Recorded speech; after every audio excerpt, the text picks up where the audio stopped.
પાલનપુરમાં આવેલ જિલ્લા હોમગાર્ડ કચેરી ખાતે 26મી જાન્યુઆરી પ્રજાસત્તાક પર્વની ઉજવણી કરવામાં આવી હતી।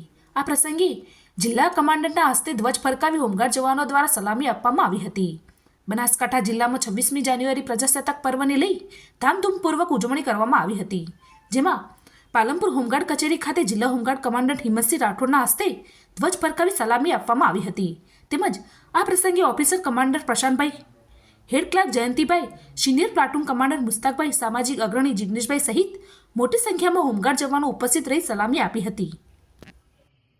જિલ્લા હોમગાર્ડ કચેરી બનાસકાંઠા પાલનપુર ખાતે 76મા પ્રજાસત્તાક દિનની આજ રોજ ઉજવણી કરવામાં આવી હતી, જેમાં પાલનપુર યુનિટના પ્રશાંતભાઈ ગોસ્વામી, મુસ્તાકભાઈ તેમજ સામાજિક અગ્રણી જિગ્નેશભાઈ તેમજ જયંતિભાઈ પરમાર તેમજ સમગ્ર બનાસકાંઠા જિલ્લા તેમજ પાલનપુરના યુનિટના જવાનોએ ભાગ લઈ આ ઉજવણીને હર્ષભેર કરી હતી। જય હિન્દ।